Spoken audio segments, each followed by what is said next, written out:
안녕하세요. 타타데우 상용차를 선택해주신 고객님, 그리고 미래의 고객님들 모두 반갑습니다. 저는 오늘 덧셈 차량의 모든 내용을 설명해드릴 일일 프로덕트 엑스퍼트 손주은입니다. 그럼 지금부터 해당 차량의 관리 방법부터 다양한 기능 활용, 그리고 차량 점검 노하우까지 알아보겠습니다. 이 영상은 화물 운송업을 처음 시작하시는 분들부터 기존 차주분들까지 모든 분들께 도움이 될 만한 내용을 취합해 제작했습니다. 영상 시청 후 해당 차량에 관심이 있거나 구매를 고민하시는 분들께서는 저희 공식 홈페이지를 방문하시어 더 많은 정보를 얻을 수 있고, 구매 상담을 통해 가까운 대리점에서 자세한 안내를 받아보실 수 있습니다.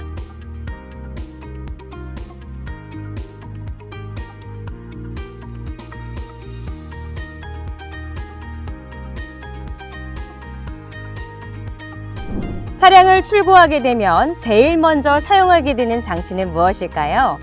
바로 이 자동차 키입니다.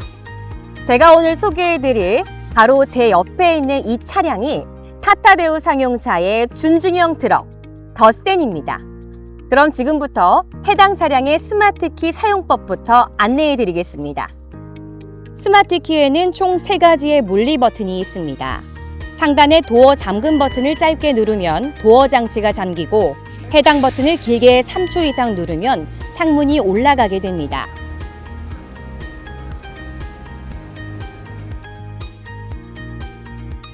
중간에 위치한 도어 잠금 해제 버튼을 짧게 누르면 도어 장치가 풀리며, 이 버튼 또한 길게 3초 이상 누르면 창문이 내려가게 됩니다. 제일 밑에 위치한 카파인더 버튼은 차량 위치를 확인할 때 사용하게 되는데요. 도어가 닫힌 상태에서 짧게 누르시면 비상 경고등 및 경고음 2회가 울리게 됩니다. 추가적으로 원격 시동 옵션을 적용하셨을 경우 이 홀드 버튼을 눌러서 시동이 가능합니다. 차량이 잠긴 상태에서만 작동이 되며 3초 이상 누르게 되면 원격으로 시동이 걸립니다. 이후 다시 3초 이상 버튼을 누르게 되면 원격 시동을 끌 수도 있습니다. 샌링크 옵션을 선택하셨다면 스마트폰을 활용한 원격 시동 또한 가능합니다.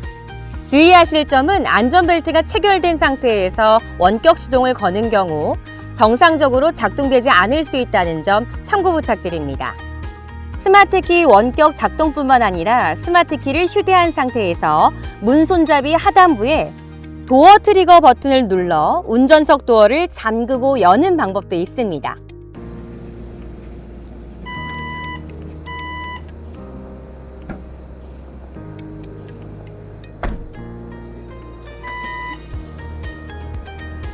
조수석은 긴급 사용 용도로 키를 직접 이용해 시계 방향으로 돌리면 문을 열고 닫을 수 있게 되어 있습니다.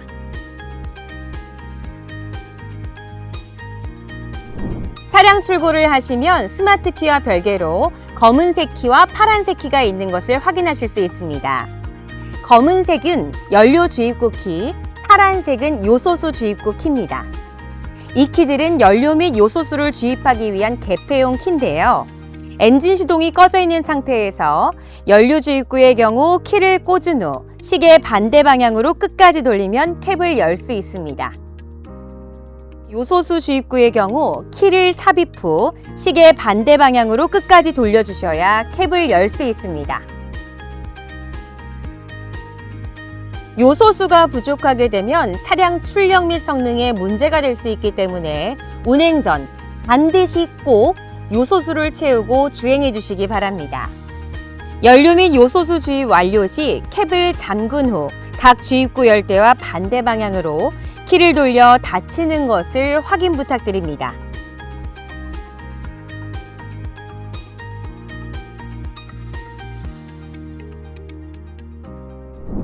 다음은 캡 틸팅 방법에 대해 설명드리겠습니다. 우선 캡 홈이 우측 하단에 있는 훅을 위로 올리면서 로크 레버를 윗방향으로 잡아당기면 로크가 해제됩니다. 이후 캡 우측 하단에 있는 펌프의 방향 전환 레버를 돌려서 U 위치에 놓으시고 스위치를 누르면 펌프가 작동하며 캡이 상승하기 시작합니다. 스위치를 누르는 동안 캡이 상승하며 스위치의 조작에 따라 캡의 열림 각도를 조작할 수 있습니다. 반대로 내리는 방법은 펌프의 방향 전환 레버를 돌려서 D 위치에 놓으시고 스위치를 누르면 펌프가 작동하며 캡이 하강하기 시작합니다. 캡이 완전히 D 되면 캡 홈이 우측 하단에 있는 레버를 밀어 레버가 후계에 로크되는 것을 확인하셔야 합니다.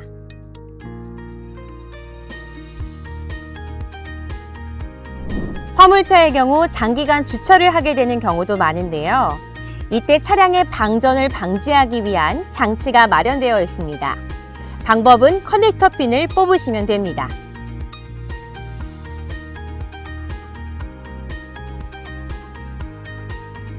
다음은 워셔액 보충 방법입니다. 워셔액 보충은 조수석 도어를 여시면 워셔액 주입구를 확인하실 수 있습니다. 탱크캡을 열어 워셔액의 용량 수준을 점검하고 만약 부족하면 당사의 순정품 워셔액으로 보충하시면 됩니다.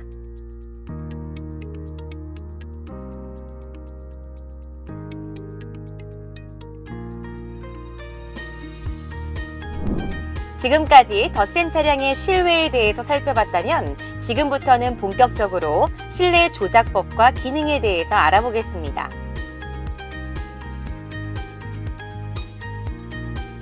제일 먼저 시동 버튼 사용법을 알려드리겠습니다. 변속 레버를 중립 위치에 두고 시동 버튼을 누르시면 되는데요. 브레이크 페달을 밟지 않고 시동 버튼을 누를 경우 녹색이 붉은색으로 바뀌며 액세서리 전원 모드로 켜지고 브레이크 페달을 밟고 시동 버튼을 누를 경우 파란색으로 변경되며 시동이 걸리게 됩니다.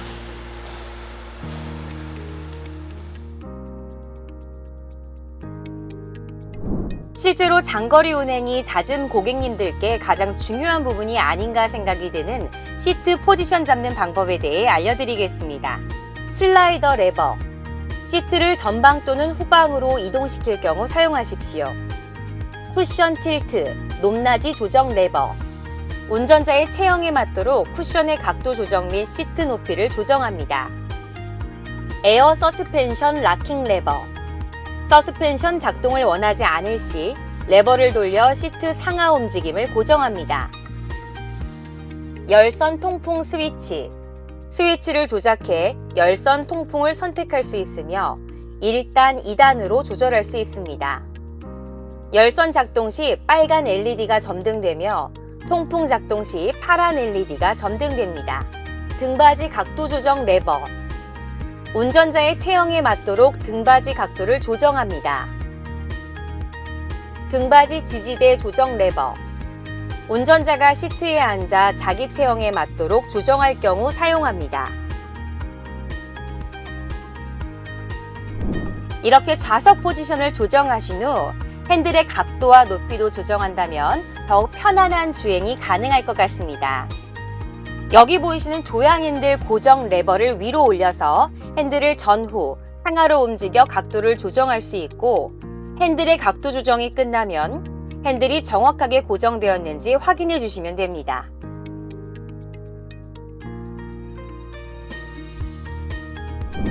다음으로 라이트 스위치 조작에 대해 설명드리겠습니다.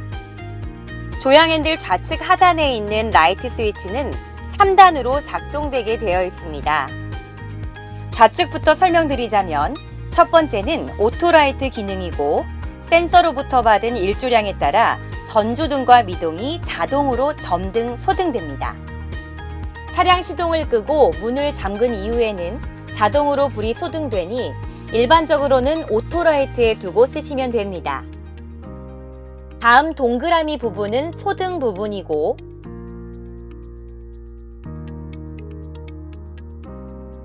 다음은 미등, 점등.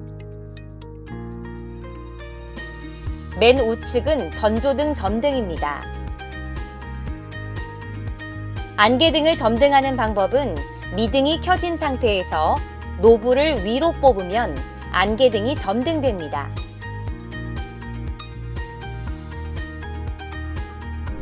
다음은 주차 브레이크 작동법에 대해 알려드리겠습니다.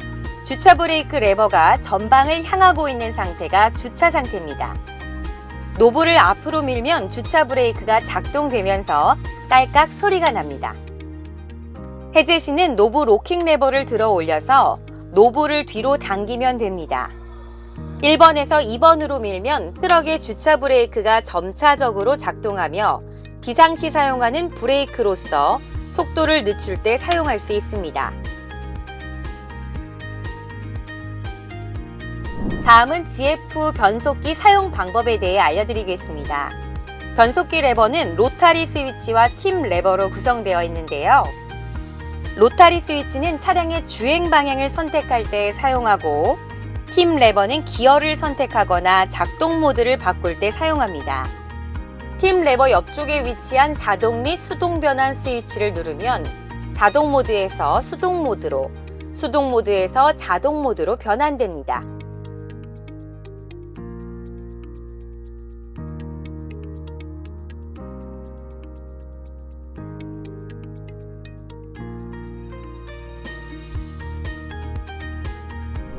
다음은 주행 시 여러 가지 기능을 수행할 수 있는 핸들 기준 좌측 레버에 대한 설명입니다.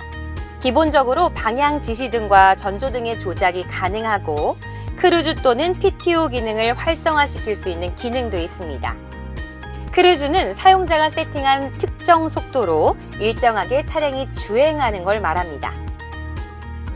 우선 크루즈 기능은 다음과 같이 활성화됩니다. 1단계 크루즈 PTO 스위치 ON 합니다. 2단계는 크루즈 PTO 진입 준비 상태입니다. 2단계 이후 크루즈 PTO 진입을 위해 리줌 스위치를 1회 ON 합니다. 3단계 크루즈 PTO 상태에서 원하는 차량 속도 RPM을 인크리즈, 디크리즈 스위치를 이용해 증가, 감속하십시오. 4단계 크루즈 PTO 상태에서 클러치 페달, 브레이크 페달 또는 엔진 브레이크, 인타더 브레이크 등 브레이크 기능을 사용하면 기능이 해제됩니다. 이때 리줌 스위치 ON 1회 하면 클러치 페달, 브레이크 페달 밟기 전 차량 속도로 다시 세팅됩니다. 능동형 크루즈 컨트롤 시스템은 별도의 조작 없이 자동으로 작동됩니다. 해당 기능이 작동하고 있어도 가속 페달을 밟으면 일시적으로 필요한 만큼 속도를 증가시킬 수 있습니다. 그 후 설정된 속도로 돌아가고자 할 때에는 가속 페달을 떼시면 설정한 속도로 다시 주행하게 됩니다. ACC 기능 동작 중에서 차간거리, 즉 앞차와의 거리를 조절하기 위해서는 차간거리 설정 버튼을 누르시면 작동되며 최초 3단계로 자동 설정되어 있어 스위치를 누를 때마다 차간거리가 변경됩니다. 주의하실 점은 5단계에서 능동형 크루즈 컨트롤 시스템 디스턴스 스위치를 누를 경우에는 바로 처음에 가장 가까운 거리 유지거리인 1단계로 변경된다는 점입니다. 그렇기 때문에 5단계에서 해당 버튼을 조작 시에는 앞 차량과의 안전거리가 충분히 확보된 이후 변경 바랍니다. 또한 이 차간거리는 전방의 감지 센서를 통해 인식되기 때문에 센서 커버에 이물질이 묻으면 ACC 기능이 일시 또는 완전 해제될 수 있습니다. 따라서 많은 비나 눈이 오는 악조건에서는 센서 오작동 확률이 있다는 점 유의해 주시기 바랍니다. 추가로 이 차량에는 다양한 세이프티 옵션이 장착되어 있는데요. 첫 번째로는 AEB 긴급 제동 시스템입니다. 해당 시스템은 차량 감지 센서를 통해 충돌 위험 상황에 따라 경고음, 경고 메시지 및 브레이크 순간 동작으로 충돌 위험을 운전자에게 알리고 승객을 보호합니다. 차량에 시동을 걸면 자동으로 AEB가 작동 가능 상태가 됩니다. AEB 시스템 해제 방법은 스위치를 누르면 해제가 됩니다. 다음은 차량 자세 제어 시스템입니다. AEB와 마찬가지로 차량에 시동을 걸면 자동으로 ESC 작동 가능 상태가 되고 주행 중 차량 자세 제어 시스템이 작동하면 지시등이 전멸됩니다. 작동 정지를 하기 위해서는 아래의 버튼을 누르면 정지되고 ASR 기능도 같이 정지됩니다. 일반적인 주행 환경에서는 ESC와 ASR 두 기능 모두 작동 상태에서 운전하는 것을 권장드립니다. 다음은 차선 이탈 경고 시스템인 LDW에 대한 설명입니다. 이 기능은 전면 유리 상단부 쪽에 장착된 카메라를 이용해 전방 차선을 감지하고 차선을 이탈할 경우 경고하며 전방 차량과의 충돌 가능성을 판단해 경고 표시 및 알람음이 작동됩니다. 차량이 좌측 차선을 이탈할 경우 좌측 차선 이탈 경고 화면이 디스플레이되며 좌측 차선 이탈 경고 등이 전멸되며 경고음도 함께 울립니다. 스티어링 휠의 상기 버튼을 누르면 LDW를 끌 수 있습니다. 우측 레버는 승용차에서 일반적으로 워셔액, 와이퍼 관련 스위치 용도로 주로 사용되지만 더세는 배기 브레이크를 작동할 수 있는 스위치의 기능 또한 갖고 있습니다.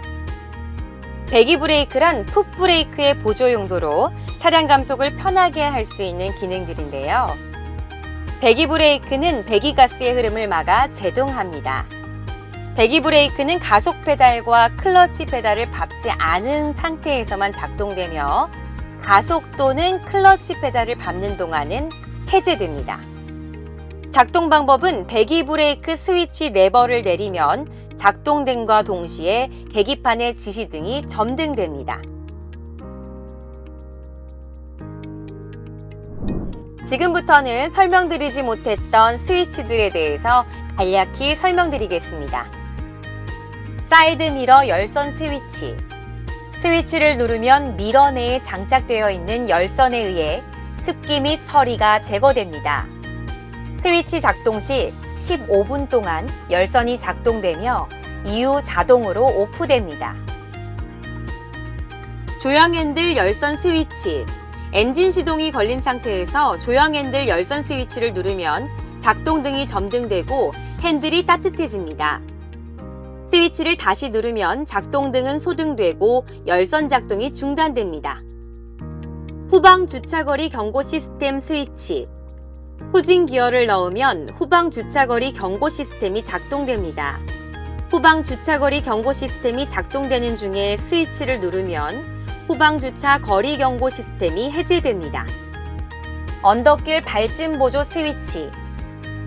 운전자가 언덕길 같은 경사로에서 언덕길 발진 보조 스위치를 누르면 제동 시 평상시와 같은 제동 압력이 들어가게 되며 가속 페달을 밟을 경우에는 뒤로 밀림 현상 없이 차량 출발이 가능하게 됩니다. 엔진 에코 모드 스위치. 경제 운전을 지원하는 기능으로서 엔진 에코 모드 스위치를 온하면 불필요하게 소요되는 엔진 출력을 조절해 연료를 절약할 수 있습니다. 연료 예열 스위치. 동절기 시 연료가 동결되었을 경우 이 스위치를 누르면 연료 필터 예열이 됩니다. 스위치 작동 시 15분 동안 자동으로 연료 필터 예열이 작동되며 스위치는 자동으로 오프됩니다. AVN을 보시면 USB와 SD 포트를 보실 수 있습니다. 해당 USB 메모리 스틱 연결 포트를 통해 USB 메모리 스틱에 있는 음악 파일 및 영화, 사진을 재생할 수 있고 SD에는 메모리 카드가 있어서 내비게이션을 업데이트할 수 있습니다. 내비게이션 업데이트 방법은 다음과 같습니다. 최소 11기가 이상의 USB를 준비합니다.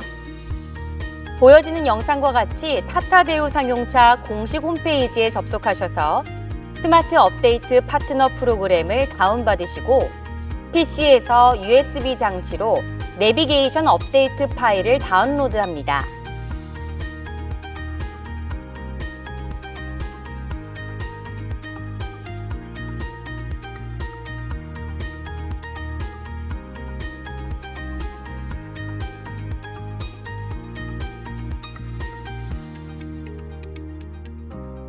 이후 맨 우측 차량 USB 포트에 USB를 삽입하면 화면에 내비게이션 업데이트 준비 팝업이 뜨고 업데이트 버튼을 누르면 자동으로 업데이트가 진행됩니다.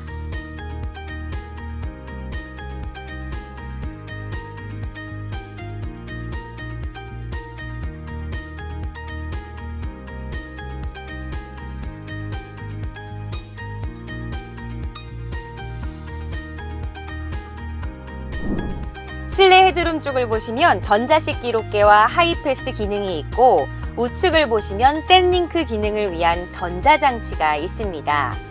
먼저 전자식 주행 기록계는 DTG라고도 하는데 자동차의 속도, 거리, 시간, RPM, 브레이크 신호 등을 디지털화해 기록하는 장치입니다. 이 기록된 내용들을 교통안전법 시행령 제49조 1항에 의거해 정기적으로 교통안전공단에 제출하셔야 하는데요.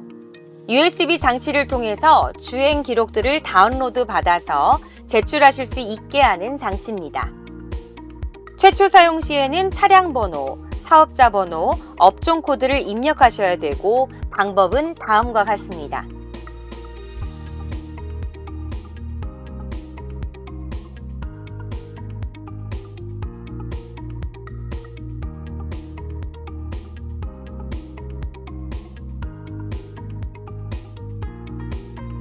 하이패스는 신차 출고 이후에 구비 서류를 제출하셔야 등록이 완료되고 등록은 구매하신 판매 대리점을 통해 전산으로 신청해 진행됩니다.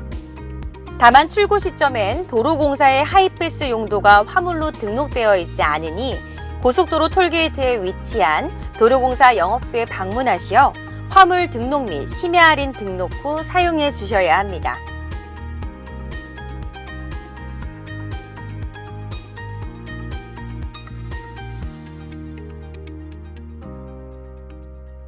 샌링크 가입 또한 판매 대리점 및 영업사원을 통해서 가입 신청서를 제출해 주시면 되고요. 이후 자세한 내용은 영상을 확인해 주시기 바랍니다.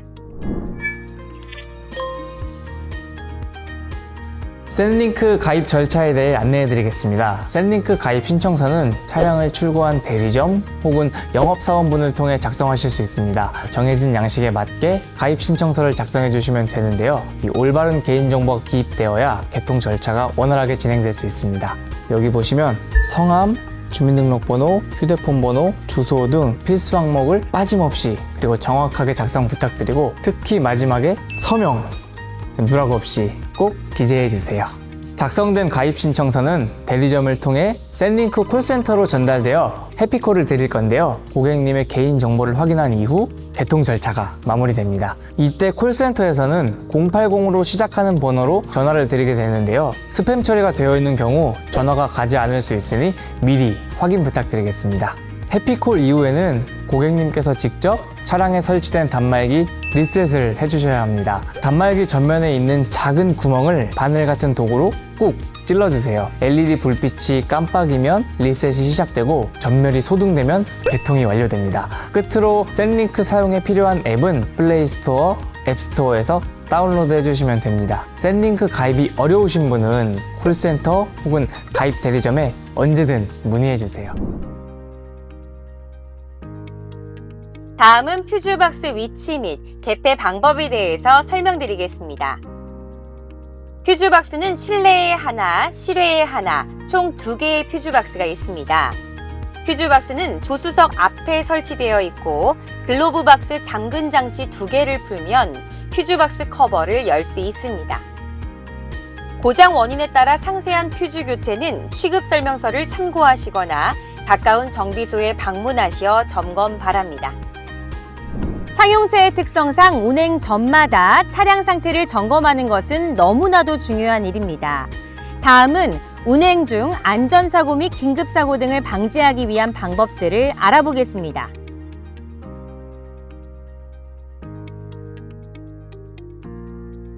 먼저 일상 점검 항목을 알아보겠습니다. 다음 항목들은 매운행, 수시로 점검해 주시면 최상의 컨디션으로 차량 운행이 가능합니다.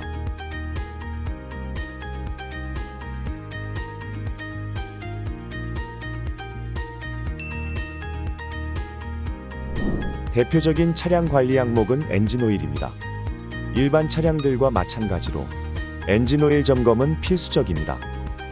엔진 오일량 점검을 위해서는 레벨 게이지를 확인해야 하는데요. 차량에 적용된 엔진마다 해당 게이지의 위치가 상이합니다. 우선 보고 계신 차량은 FPT사의 ED45 엔진이 적용된 차량입니다. FPT사의 ED45는 엔진 왼쪽, 운전석 쪽 ECU 상단부에 있고 ISF40 커민스의 경우 엔진 왼쪽, 운전석 쪽 상단 부분에 있는 엔진 오일 레벨 게이지를 뽑아 점검하시면 됩니다. 엔진 오일 레벨 게이지를 뽑아 깨끗이 닦은 다음 다시 튜브에 끼우시고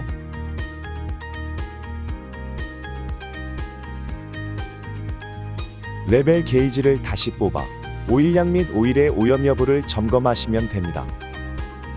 오일 수준은 엔진 오일 레벨 게이지의 최대 맥스와 최소 민 사이에 위치되어야 하며 최소 표시 이하로 내려가면 오일을 최대까지 보충하시면 됩니다.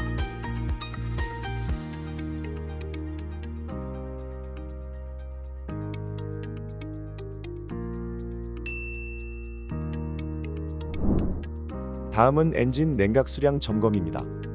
냉각수도 마찬가지로 최소민, 최대 맥스 표시가 있습니다. 냉각수 보충 시에는 캡을 열어서 부족한 양을 보충하면 됩니다.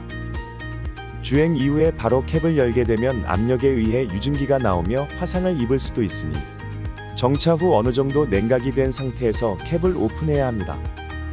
또한 냉각수 보충 시에는 순정으로 나오는 부동액과 수돗물을 50대 50의 비율로 섞어서 넣어주시면 됩니다.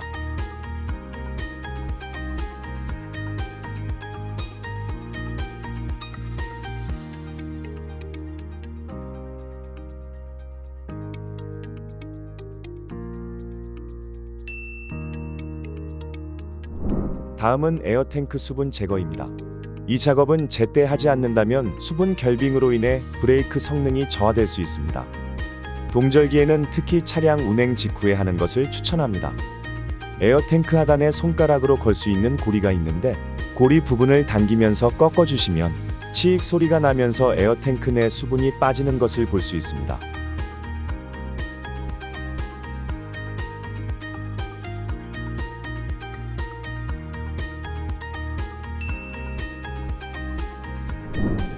에어탱크 외에도 연료 프리 필터의 수분 제거도 필요합니다. 연료 프리 필터란 1차 연료 필터를 말하는데요. 연료에 함유된 이물질 및 수분을 걸러주는 장치입니다. 특히 수분은 주유소 환경에 따라 수분이 들어갈 수도 있지만 엔진 연소 이후 리턴된 연료의 온도차로 인해 수분이 생기는 경우도 있습니다. 보통 수분이 차게 되면 아래와 같이 유수분리 경고등이 뜨게 되는데 물이 기름보다 무겁기 때문에 육안으로도 물이 찬 것을 유수분리기에서 확인할 수 있습니다. 수분을 제거하는 방법은 유수분리기 밑에 드레인 플러그를 시계 방향으로 돌려서 푼 다음 고여있는 수분을 제거해 주면 됩니다. 이후 프라이밍 펌프를 눌러줘야 하는데요. 눌러주지 않으면 압력이 부족해져서 시동이 잘 안 걸리게 될 수도 있으니 반드시 펌프질을 해주셔야 합니다.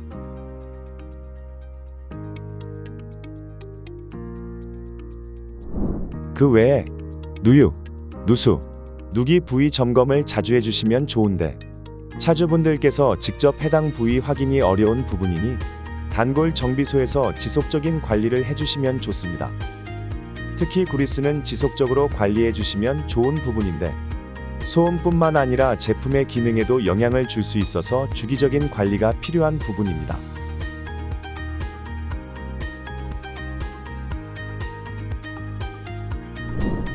차량 출고 이후 초기에 반드시 점검해줘야 하는 항목들이 있습니다. 해당 항목들은 누적 주행 거리 1000km 이내 시점에서 꼭 점검 진행해 주시기를 부탁드립니다. 먼저 공장에서 차량 생산 시점에 아무리 완성 검사를 했다 하더라도 실제 차량이 주행하게 되면 대형차의 경우는 너트 또는 유볼트의 재조임이 필요할 수 있습니다. 휠 너트는 이 부분을 말씀드리는 것이고 유볼트라는 건 이러한 부분들을 유볼트라고 합니다. 해당 부분들이 적절한 토크로 조여지지 않게 되면 편마모, 소음 발생, 쏠림 현상 등이 발생될 수 있습니다. 직접 정비하시는 경우들도 있지만 과도한 토크 사용 시 볼트 변형 발생 가능성이 있으니 정비소에 방문하시어 적정 규격과 토크로 재조임하는 것을 권장드립니다.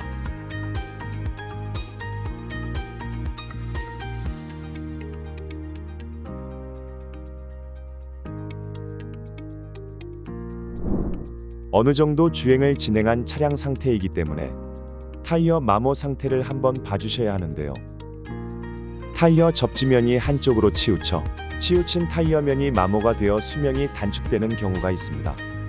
TPMS, 타이어 공기압 모니터링 시스템이 있는 차량은 타이어 공기압 확인이 용이하나 옵션이 없을 경우 정비소 방문 시에 차량별 적정 공기압을 확인하시어 채워주시는 것이 좋습니다. 표준 타이어 공기압은 다음과 같습니다.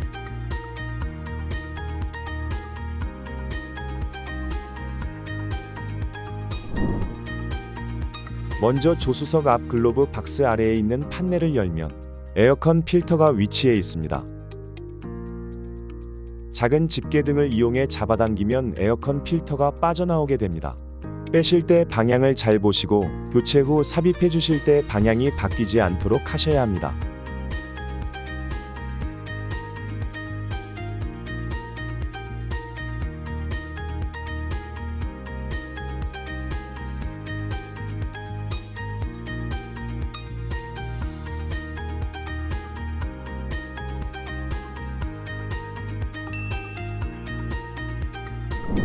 차량이 2만 킬로미터 정도 되면 에어클리너 엘리먼트를 점검해 주시면 좋습니다.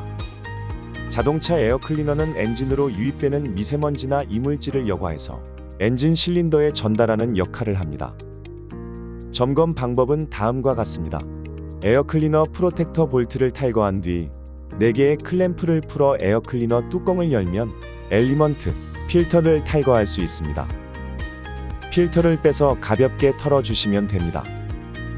에어건 등에 압축된 공기로 청소하시는 것은 필터가 변형되어 차량 엔진 내부 부품에 손상이 갈 수도 있어 사용을 피해 주셔야 합니다. 하지만 정해진 수명이 있는 필터다 보니 9만 킬로미터 정도 되면 신품으로 교환하는 걸 권장드립니다. 차량이 3만 킬로미터 정도 되면 엔진오일, 그리고 엔진오일 필터를 교환해 주셔야 합니다. 차량 엔진마다 교환 주기가 일부 상이하다 보니 현재 보여지는 차량인 ED45 기준으로 계속 설명드리겠습니다. ED45의 경우 매 3만 킬로미터마다 엔진 오일 교체를 권장드리는데요. 저속 과부하 주행을 하시는 경우에는 조금 더 교환 주기를 짧게 가져가시는 것을 권장드립니다. 엔진 오일이라는 게 청정작용의 기능을 할 뿐만 아니라 윤활작용, 그리고 냉각작용까지 하는 오일인데요. 엔진 동작 과정에서 시간이 지날수록 엔진 오일 안에 오염 물질이 축적되게 됩니다. 오일이 포화되면 엔진 표면에 마모를 일으키기 때문에 반드시 오일 교환 시점에는 필터를 같이 교환해 주셔야 합니다. 또한 엔진 오일 및 필터 교환 시점에 남아가스 필터, CCV 필터 등으로 불리는 브로바이 필터를 같이 교환해 주셔야 합니다. 이 브로바이 필터의 역할이 블로바이 가스를 엔진오일과 배기가스로 분리하는 역할을 하게 됩니다. 그래서 필터 성능이 저하될 경우 엔진오일과 브로바이 가스가 제대로 분리되지 않으며 제때 필터를 교환하지 않으면 엔진오일 소모량 증가 및 엔진 내부로 오일 유입이 될 수 있습니다.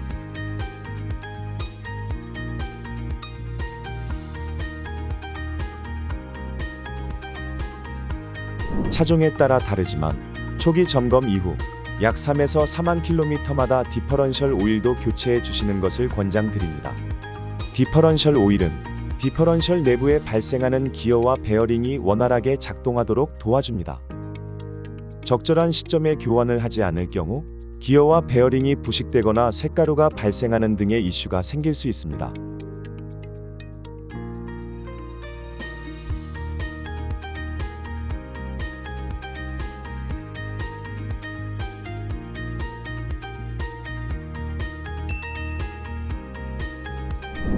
(5만 킬로미터) 정도 누적 주행거리가 되었으면 CAPU 필터 카트리지 교환이 필요합니다.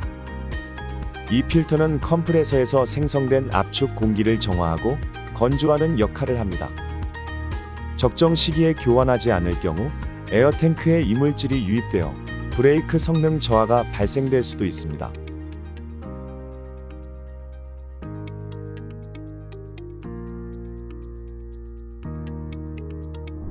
그리고 6만 킬로미터 정도 되면 점검 및 교체해야 할 항목들이 여러 가지가 있습니다. 첫 번째로는 해당 차량의 ED45 엔진의 경우 6만 킬로미터 정도 되면 엔진 연료 필터, 메인 필터 교체가 필요합니다. 그리고 영상 초반부에 평소 차량 관리 요령으로 1차 연료 필터의 수분을 제거하는 방법을 보여드렸었는데요. 1차 연료 필터 프리필터 또한 수명이 있어 8만 킬로미터 정도 되면 교체를 권장드립니다.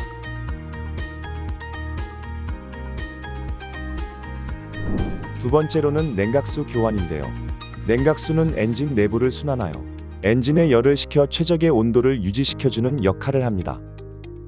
교체 시점에 냉각수를 교체해주지 않으면 캐비테이션이란 현상이 발생될 수 있어 반드시 교체가 필요합니다.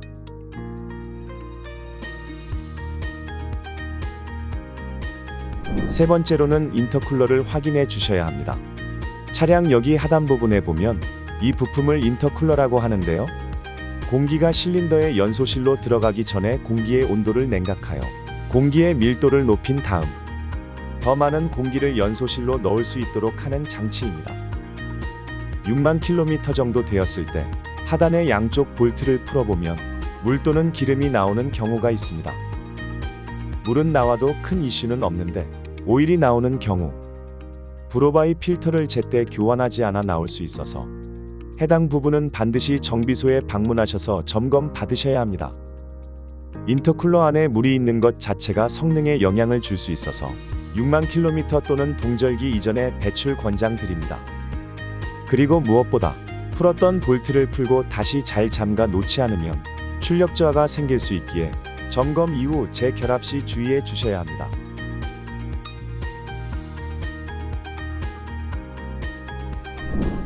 다음 차량의 누적 주행 거리가 8만 킬로미터 정도 되면 DPF 강제 재생이 필요한 시점입니다.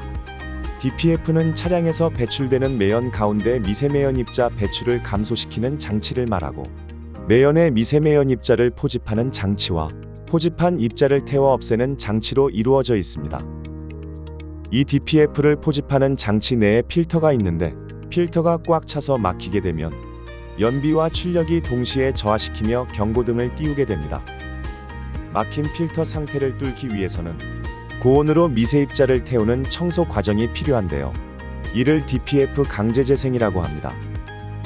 강제재생에는 고온이 발생되는 만큼 자동차 냉각팬도 최대로 돌게 되어서 시동이 켜진 상태에서 그리고 일정 온도 이상일 때만 작동이 가능하게 되어 있습니다.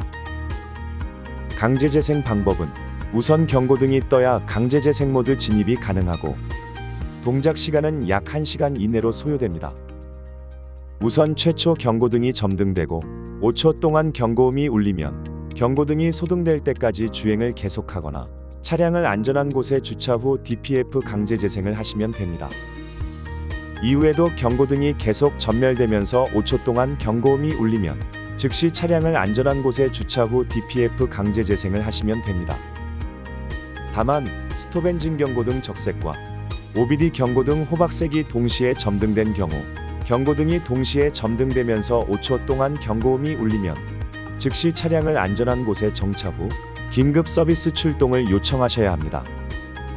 주행 환경에 따라서 평균적으로 8만 킬로미터로 말씀드렸지만 저속 주행이 많을 경우 그보다 이전에 강제 재생이 필요할 수 있습니다.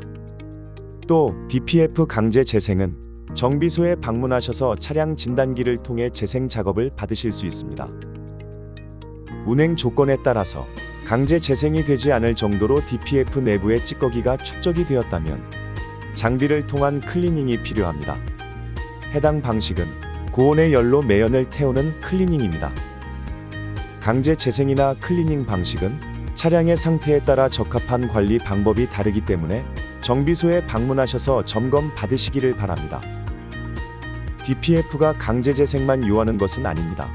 16만 킬로미터 정도 되면 청소가 필요하고 필터의 수명은 45만 킬로미터 정도 되면 신품으로 교체하는 것을 권장드리고 있습니다.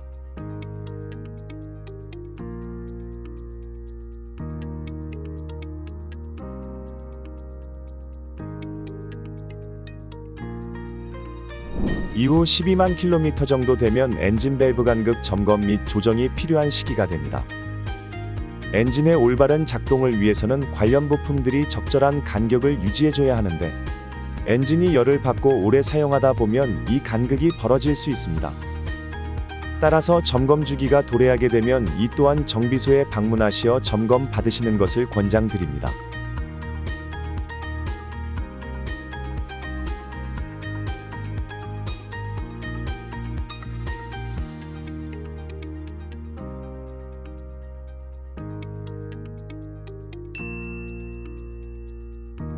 요소수는 유로6 환경 규제에 맞추어 차량으로부터 배출되는 대기오염 물질을 줄이는 역할을 합니다. 요소수는 장기간 사용 시 결정화 현상이 나타날 수 있어 1차 프리필터는 20만 킬로미터에 교환해 주시고 이후 30만 킬로미터 정도 되면 2차 메인 필터도 교환을 권장드립니다.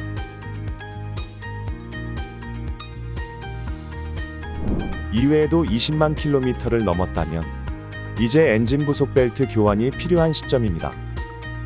벨트의 수명은 20만 킬로미터까지 쓸 수 있지만 소음 또는 베어링 문제가 생길 수도 있는 바 오일 교체 등의 시기때마다 자주 점검해 주셔서 적절한 시점에 교환하는 것을 권장드립니다.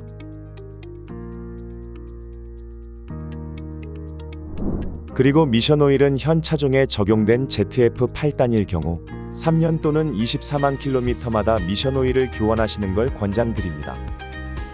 트랜스미션 오일이라고 부르는 변속기 오일입니다. 자동화 변속기나 수동 변속기의 경우 자동 변속기보다 교환 주기가 빨리 도래하니 각 차량의 취급 설명서를 꼭 참고하시어 차량 엔진 및 미션에 맞게 오일을 교환해 주시면 되겠습니다. 주요 부품들 위주로 설명드렸는데 이 외에도 축, 조향장치, 브레이크, 전기장치 등 점검이 필요한 다양한 항목들이 많이 있습니다. 자세한 점검은 정비소를 방문하시거나 각 차량의 취급 설명서 내에도 상세하게 설명되어 있으니 구매하신 엔진, 미션, 차종에 따라서 자주 확인하시어 오랫동안 신차 컨디션으로 이용하실 수 있길 바라겠습니다. 네, 지금까지 타타데우 덧센 차량의 기본적인 관리 방법과 누적 주행거리별로 어떠한 차량 관리 항목들이 있는지 알아봤습니다. 오늘 덧센은 실내 및 실외 여러 가지 다양한 조작 방법과 유용한 기능들까지 정말 많은 정보를 얻을 수 있었는데요. 이용하시는 고객님들을 위한 해당 이 가이드 영상이 큰 도움이 돼서 모든 분들이 보다 더 편안하고 안전하게 주행하시길 바랍니다. 지금까지 타타데우 상용차의 이 가이드 영상이었습니다. 감사합니다.